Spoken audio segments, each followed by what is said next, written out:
American Perspectives, Saturday night at 8, Eastern and Pacific.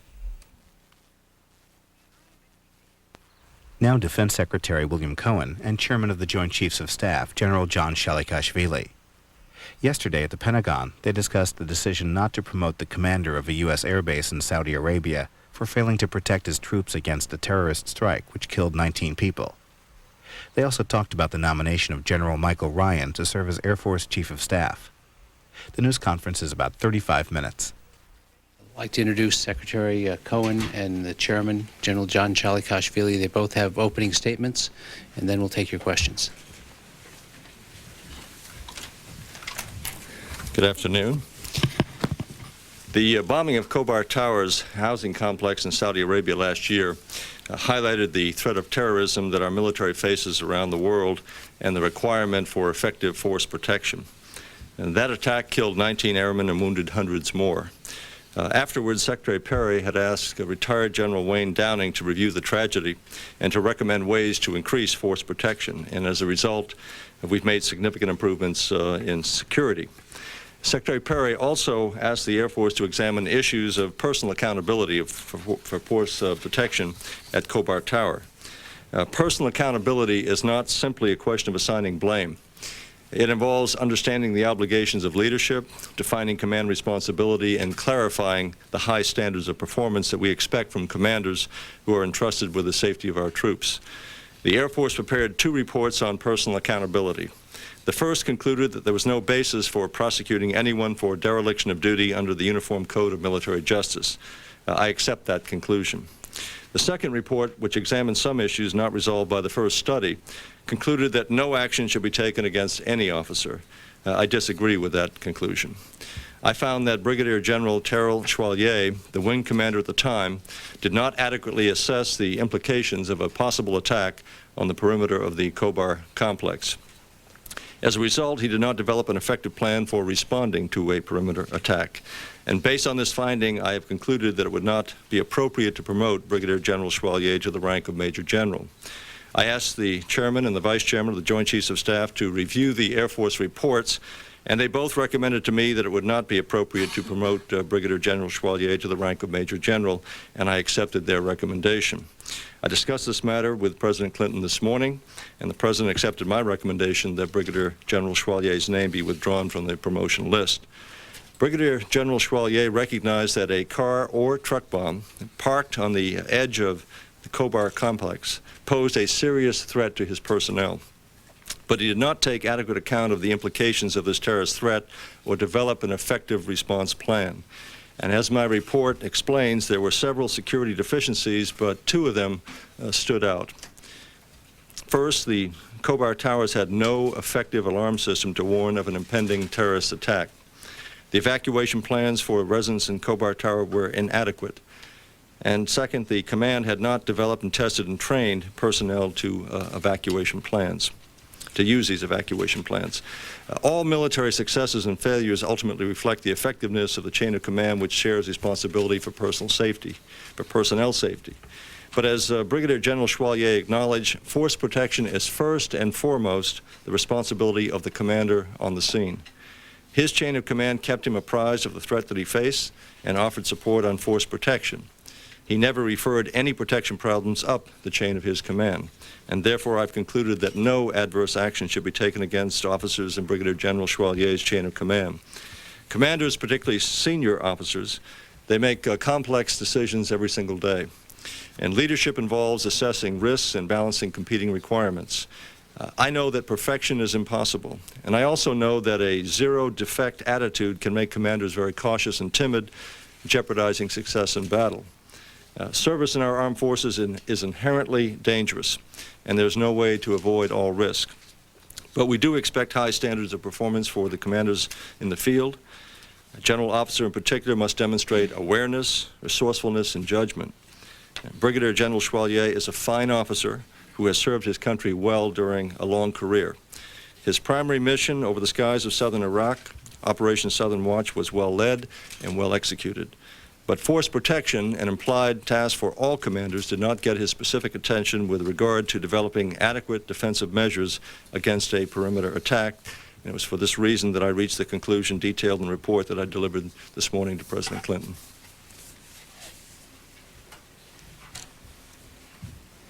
Good afternoon. Let me just add that after a careful review of the facts, I too concluded that Brigadier General Schwalier's name should be removed from the promotion list to Major General, and I so recommend it to Secretary Cohen, as he just stated.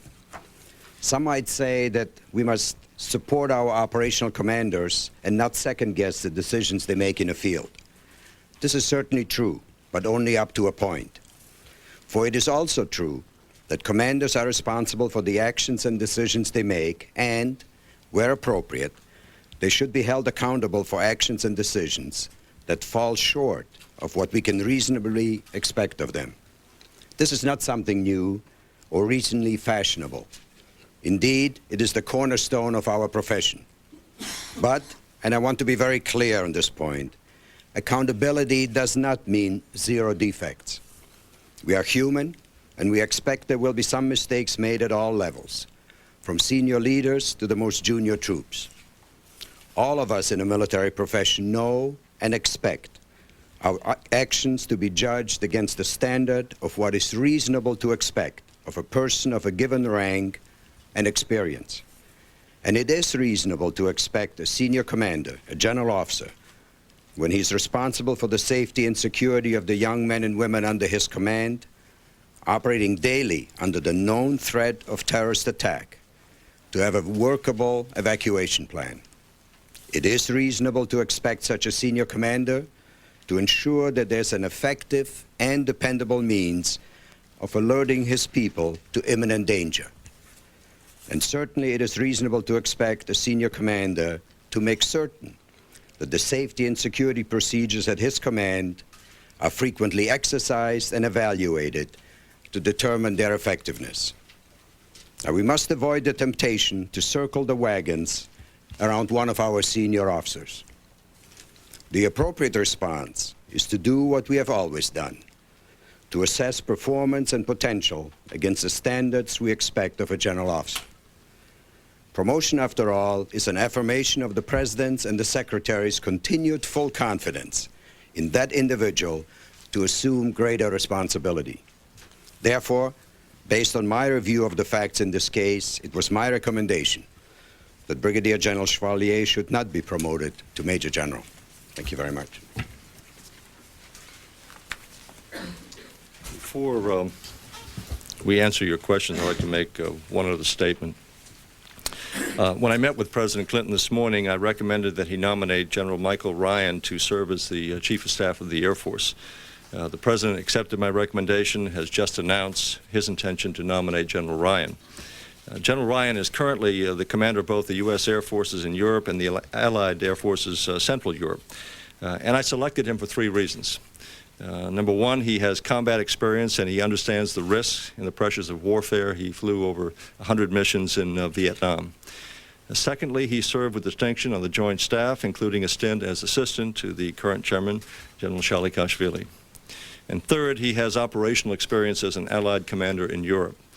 He led the Allied air operations over Bosnia, the campaign that helped to pave the way for the Dayton talks and the peace accord in Bosnia. And as you know, General Ryan comes from an Air Force family. His father was also the Chief of Staff of the Air Force. He is the first son to follow his father as Chief of Staff of a service in the history of the U.S. military. And now we'd be happy to answer any questions you might have. Mr. Secretary? Your words today seem to indicate that you do not want and do not expect a zero-defect officer corps, yet your actions send a very strong message about that issue. And as you know, there's been a lot more controversy than even we know on that issue. Can you explain to us how your actions do not drive people toward the conclusion that they can't have anything wrong in their background? That action, plus the personnel reviews that have been going on with regard to sexual past, so on. Well, I think it's clear from the report itself.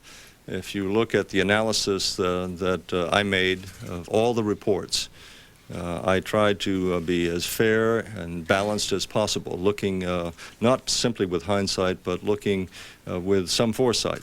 And it seems to me that what we have to insist upon is that our commanders take all reasonable measures to protect their troops. Not that they take every conceivable measure, but what is reasonable under the circumstances. And I think if you look at the circumstance where you have a threat area which has been identified as a potential and quite probable source of attack, and that you have men and women who are exposed to that particular danger, that you must take all reasonable precautions. If you look at that situation, you find that there, number one, was not an adequate alert system, and I detailed that in the report itself. It was hard to activate the siren itself for the so-called giant voice. It had not been tested since 1994. The voice aspect of the giant voice system could not be heard by most of the people on the inside of the building. They would have to go to the windows to even go outside to hear what was being said, exposing them to even potential greater danger. And that there was no effective means of alerting them to a danger other than what was adopted on an ad hoc basis. Namely, once there was a danger spotted, the only means they had of alerting the people inside that eight-story building was to go from floor to floor knocking on the doors, saying, "Get out." Not saying where to go, but simply get out. That in itself could have presented a great danger to those involved. So it seems to me that's elemental.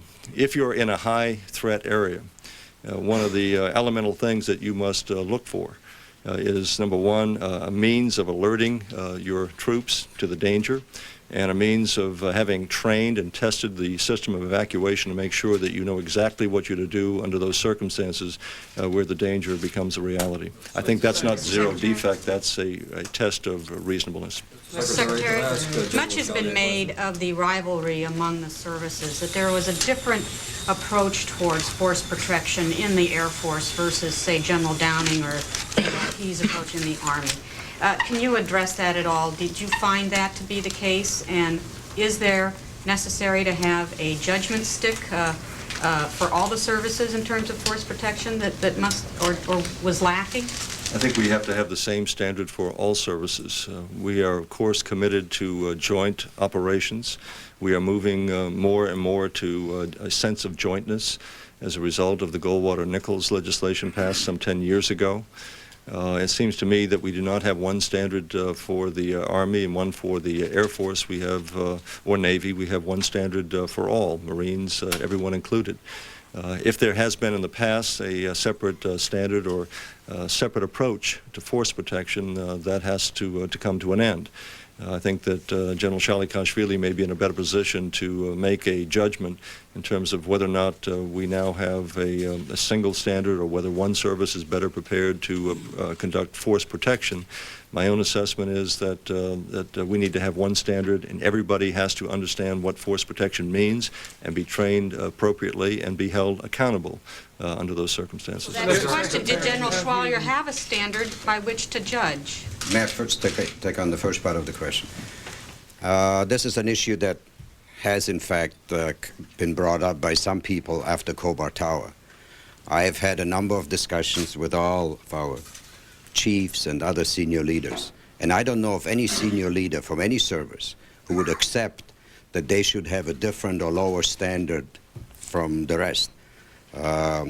Force protection and caring and worrying about the security of the men and women in charge to you is inherent in command. Every senior leader, regardless what color uniform he wears, wouldn't want it any other way, and that's the one standard that we must have. Did General Schwalier have a single standard? General Schwalier had a single standard. General Schwalier never questioned whether he had a standard or didn't. He recognized his responsibility to provide force protection. He did an awful lot. You must understand, and I'm sure those of you who have read the reports recognize just how much he did. But that doesn't say that he did everything. And I think what was pointed out by Secretary Cohen and myself is that there are some lapses in fact did occur. And those, it is reasonable to expect that a commander of his rank and his experience would not have had those lapses. Secretary Cohen, General Downing's report found problems in the chain of, up and down the chain of command, although it singled out General Schwalier. Can you explain a little more fully why it is you feel that only General Schwalier should be should receive this sort of action? Why not anybody else in the chain that was identified in the? Because, as General Schwalier himself recognized in the various interviews that were conducted, force protection is was fundamentally his responsibility. Yes, there are those who are superior in the chain of command who can provide advice, can provide resources, but they are not generally in a position to challenge the commander on the ground in terms of his judgment, unless they see something that is clearly wrong with his capabilities. In this particular case, General Schwalier indicated he had no problems with force protection. He never reported any difficulties either in dealing with the Saudis, any corrective measures he took in terms of trying to work around the issue of that open, uncontrolled access parking lot, and never brought to the attention of his superiors any difficulty. Under those circumstances, it seems to me that we put the accountability exactly where it belongs, and that is with the person who is in charge of force protection. You wouldn't agree with anybody who said that he's being made a scapegoat. You wouldn't agree with that? No, he's not being made a scapegoat. He is being held accountable. And as I tried to point out in my report, I praised him, and I think he's a fine officer. He did outstanding work in many respects. He made a number of improvements, many improvements, following the bombing at OPM Sang.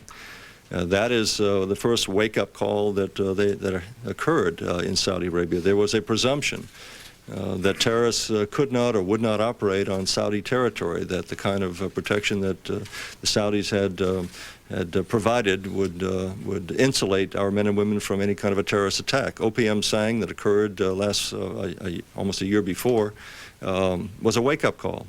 And suddenly it went from a low-threat area to a high-threat area. And a number of precautions and force protection measures were taken at that time. In this particular case, not enough was done. And I think it was reasonable to expect a commander in the field, who has responsibility, to recognize that if he's got an exposure in an area where there's very little distance between a complex tower holding men and women in his command, that he must take measures which are reasonable to protect their lives. In this particular case, the kind of defensive measures that were necessary were not conducted and were not provided, and as a result, we saw great damage that was done. This is not to in any way detract for the fine service he performed, but that essentially, force protection, is his responsibility. It's a team effort, obviously, up the chain of command to provide advice, support, resources, but ultimately, you have to have commanders in the field who also request information, point out difficulties they might be having, or resources that they need so that the chain can then respond. Mr. Secretary, is there a deeper problem? Thank you, Mr. Secretary. A question you may answer if you like, but it's actually directed to General Schwalier. I'll gladly Off the hot seat for a moment. General Schwalier, you said in your remarks that we must resist the temptation to circle the wagons. Is that a not-so-veiled critique of General Fogelman? And did General Fogelman know of this decision to take this action against General Schwalier before he decided to retire early? That remark was not at all intended towards General Fogelman. It is rather intended towards the young commanders out in the field.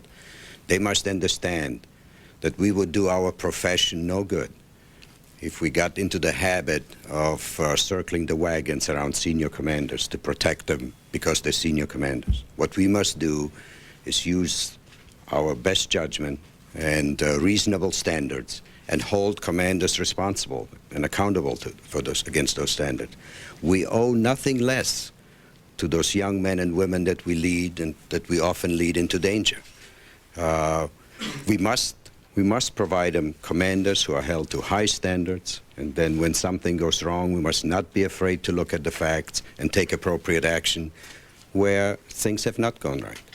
And so my remarks are simply directed at all those fine young commanders out there who are searching which is the right way to go. As far as my second part of the question is concerned, yes, I did discuss my recommendation to the Secretary of Defense prior to the time that General Fogelman announced his retirement. Mr. Secretary, I have a question about the Air Force in general. We hear of morale problems in the Air Force. We see statistics showing pilots leaving the service for work in commercial areas. Is there a deeper problem in the Air Force that the other services are not experiencing at this time, and if so, why? I think there's always a problem when commercial airlines begin hiring, that you'll always see a decrease in retention in the Air Force. But I think it's a temporary situation. We've had these many times in the past. Yes, there may be some deeper level of discontent in terms of purse tempo, operation tempo. That's something that we're trying to address. The chairman of the Joint Chiefs has addressed this in many of the sessions with the other members of the Joint Chiefs. It's something that has been discussed with the SINCs, the commanders-in-chiefs of the various combatant commands. So we're looking at ways in which we can reduce purse tempo, operational tempo, and at the same time maintain a high standard and quality of readiness. And so it's a delicate balance. But I don't think there's anything endemic to the Air Force that would separate it from other services, other than the fact that you have airlines that are offering very attractive proposals in order to attract some of the best and brightest that we have. If I may follow up, how concerned are you about the morale problems in the Air Force? I am not concerned about the morale problems in the Air Force. The Air Force, I mean, one thing I found in traveling all around the world is wherever I go, morale is high. I just returned from a trip to Eastern and Central Europe and visiting our forces, and wherever I've gone, the morale has been sky high.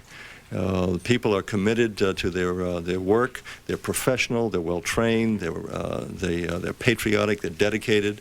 And frankly, when you get beyond the daily headlines or criticism, it doesn't seem to be affecting them. At least from my meetings with them, they are very, I think. They have a very high morale. Can it be better? Well, obviously. Anytime you have a consistent or persistent series of negative stories coming out that's critical not just of the Air Force but the military itself, then that ultimately, if it continues unabated, will have an impact. I think, for example, General Ryan will come to the job. He will follow in the footsteps of General Fogelman, who's been an outstanding officer. He's looked up to by many, if not most, of everyone in the Air Force. I would say all. An outstanding officer, and I think that people look up to him. They will also look up to General Mike Ryan to inspire them, to lead them, to go through a period of time in which perhaps they won't have as many flying missions, won't see as much combat, hopefully, and that, of course, affects morale itself in terms of what are they doing? Are they simply boring holes in the sky? So those are issues that we have to deal with in an era in which we're not faced with a Soviet Union threat, that we're not engaged in combat, but we are carrying out peacekeeping operations which require some level of continuity and perhaps even boredom in carrying out the missions. But that takes leadership. We've had good leadership in General Fogelman and others, and we will have it in General Ryan. Well, General Schwalier now, is he forced to retire? Thank you very much. Can you evaluate reports in the press after the Khobar blast that there were negotiations going on between the Air Force, and I believe that's General Schwalier's command, and the Saudis to move that fence, that perimeter back and away from Khobar, a safer distance, and that the Saudis were dragging their feet on that? Is that true? And secondly, all the signs and sightings before the blast, all that intelligence did not go up the chain of command at all. Is that correct? No.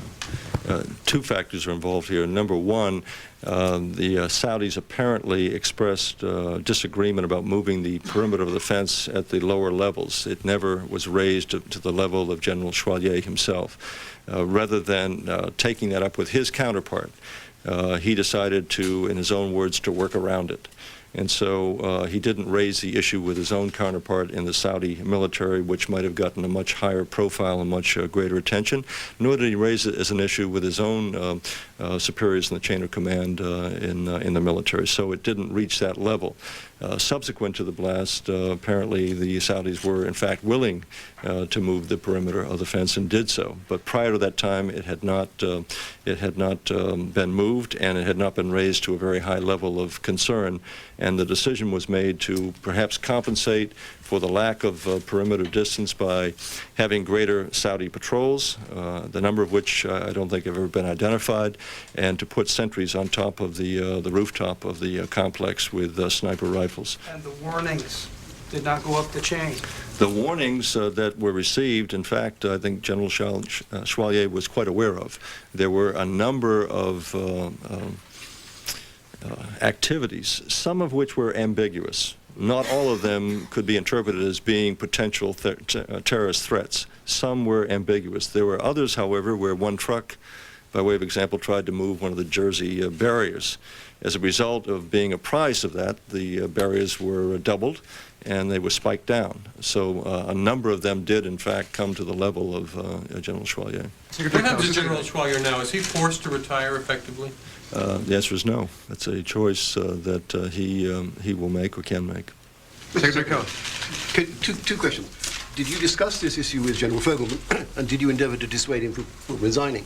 And the second question, how much of a contributing factor was the political decision to only post people to Dhahran on temporary assignment so as to keep the publicly reported numbers down, which meant a constant and completely chaotic rotation of staff officers commanding that thing? I did discuss this matter with General Fogelman on 2 prior occasions and met with him this morning, as a matter of fact. I did not have occasion to meet with him prior to his announcement that he was going to retire. And I think that announcement obviously is firm. It's not subject to reconsideration on his part. He made it very clear that he would like to retire, and he will. But I did not discuss his retirement prior to my own decision. With respect to the deployment of forces in that region, obviously there was some concern on the part of the Saudi government that we not have a permanent operation or troops be stationed permanently in that region for the political problem that may generate for the Saudi government itself. Whether or not that has contributed to the situation at Khobar is another matter, but I don't believe there's a causal connection. One can perhaps argue about the position as to whether or not a rapid turnover in any way caused that kind of turbulence that you didn't have continuity, but in terms of this particular terrorist act that was directed against the tower, that was something that was, number one, foreseeable, and we believe the potential for minimizing it was there and should have been minimized. Did General Fogelman concur with your conclusions in your study? And if not, what was his reaction? I would assume the answer is no. Although foreseeable, the very day that it happened as close as possible probably to a no-notice or nearly no-notice attack. You've mentioned fire alarms and evacuations as 2 shortfalls. Looking back now, would those have really helped at all, given the very short notice nature of the attack? And then I have a quick follow-up. The answer is I believe they would have been helpful. Whether or not they would, in fact, have saved all of the lives and the hundreds of people who were injured involved is an open question. It seems to me, however, where you have a complex which houses that many people in one building, and you are so exposed to a potential terrorist attack, they were well, I think, protected for a penetration type of attack. General Schwalier did a fine job in erecting the kind of barriers that would prevent a penetrating attack. But if you look at the maps, if you look at the photographs, you will find that there was only a perimeter distance of roughly 80 feet, less than that between home plate and second base on a baseball field between that fence and the tower.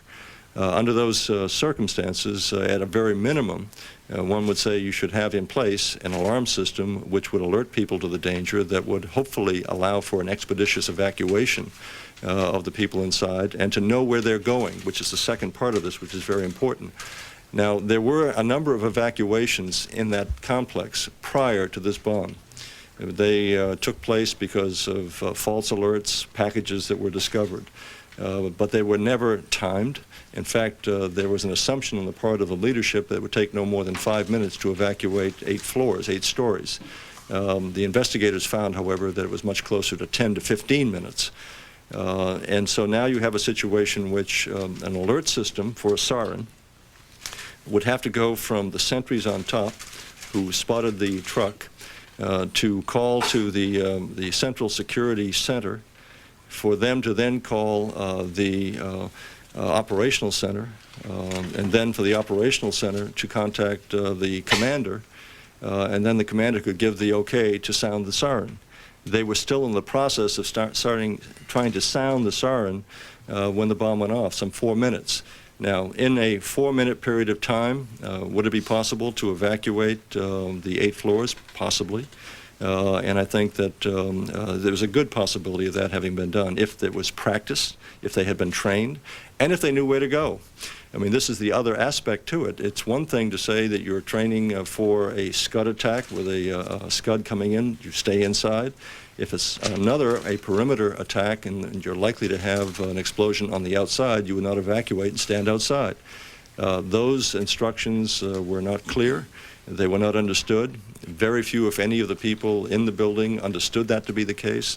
And so the only method they had as a last resort under those circumstances was to knock on doors and try to get outside. As it turned out, many of those whose lives were saved were in the stairwell where they had the greatest protection. And so they didn't get outside where they could have been injured, killed. So the answer is, I believe it would have been helpful. We are left in the realm of speculation. Because you cannot prove conclusively, and if you could prove conclusively, that would raise a different issue. I have to also ask, how do you assess today the threat of terrorism against U.S. troops in Saudi Arabia? I think we have to assume that the threat level remains high. I think that all of our forces in that entire region must be on high alert. Do you agree with General Zinni's statement that they're virtually being targeted? I believe that all of our forces are prime targets as such for terrorists, and that for that reason we have to take extraordinary precautions. All reasonable measures that we can take. We believe we've increased and enhanced force protection a great deal since Khobar. It'll never be perfect. We can assume that there will be other attempts to target U.S. personnel in the future. We hope that won't take place, but we have to assume that that will continue to take place, and we need to do our level best to protect against it. Mr. Specter, you sound very sure today in your decision that the evidence was pretty clear. Can you explain to us why the Air Force seems to be on the opposite side of you, considering I think one of the words you used was elementary, an elementary step being the alarm system? Why the disconnect? I think you'd have to ask the Air Force rather than me. What I've tried to do is to go through very systematically and look at General Downing's report, to examine that in detail, to look at General Record's report, and then to look at the Air Force IG's report. It was voluminous in terms of the totality of the material, and what I tried to do is to examine it in as fair-minded fashion as I could, and not making any rush to judgment, not looking for any scapegoats, but rather to find out whether there should be accountability. And there needs to be accountability. And so my examination of the facts led me to a different conclusion than that of the Air Force. And frankly, I found some significant differences in their interpretation of my own, and ultimately I get the responsibility, I have the responsibility of making the decision, and that's what I did. Can you discuss what kinds of protective steps have been taken to ensure something like this won't happen again? Well, first and foremost, let me start by saying that we must not fall into the trap of believing that if we can just build high enough walls and far enough separation distances, then we'll all be safe. We always have to try our very best, but you have to understand that a terrorist also watching you and trying his very best to circumvent whatever you do. So this is a continuing process. In an area where we are in the highest danger, in Saudi Arabia and on the Arabian Peninsula, we have done indeed a great deal. We have relocated people to a much safer place than they were before. We've sent back most of the family members to ensure that we reduce the danger to them and to their children. We have gone back and re-looked all of our directives and publications on the subject of force protection and anti-terrorism to make sure that we strengthen those directives and regulations where we need to, and correct them where they might have been out of whack. That is essentially done. We have relooked completely and revamped completely the training that we provide the troops that we deploy now into the high-threat areas, including training that we have instituted up to senior leaders on force protection. We have worked very hard to institutionalize those changes so that a few months from now, if things were hopefully going better from the force protection and the terrorism standpoint, that we wouldn't fall into some kind of a false sense of security. To do that, we have established a new office at my headquarters whose sole purpose it is to watch after that. The Secretary of Defense has appointed me as the focal point in DoD for force protection. We have relooked the whole way that we assess our installations. We have established a new set of inspections and evaluation teams that we send out to evaluate on a common standard those installations out there. Every one of our deployment orders, whether that's sending one man over there or a whole unit, addresses the force protection requirements in that particular region and ensures that we address with each deployment the training that is required for those people to be prepared to deal in a terrorist environment. The list is really very extensive, and the overall goal, if I can leave you, is to make sure that as quickly as possible we make American forces the preeminent force in force protection. You know very well that if we are talking about fighter aircraft operations, there's no doubt that the United States is the best. When we're talking about mobile armored warfare, the rest of the world knows where to go and find out how to do that. It's here. My task is, and my challenge to all of commanders and to all of those staff officers who work with me, is to make the United States, as quickly as possible, the preeminent force in force protection, so that the day will come, hopefully sooner rather than later, where people will come to us and say, how in the world do you do this? We need to learn also how to protect our forces and our troops. Will you make the two Air Force reports public? Yes. We'll end it here. The Air Force reports are available in a room down the hall. We have a copy of the Secretary's report, and also there's some comments from the Air Force as well. How tough of a decision was this? Just time for one more question. How tough of a decision was this for you? Well, it was a difficult decision in the sense that it required me to spend a good deal of time reading as much as I could, trying to make as fair assessment of the facts as I could and come to a decision.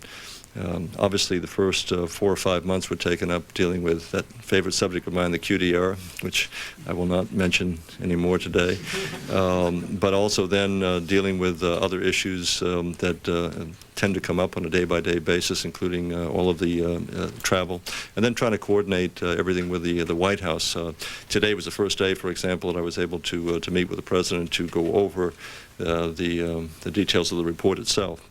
So I wanted to have an opportunity, number one, to talk to the President, and that's not always easy to coordinate. But the answer is it's difficult because we're dealing with human beings. And on the one hand, we have a fine officer.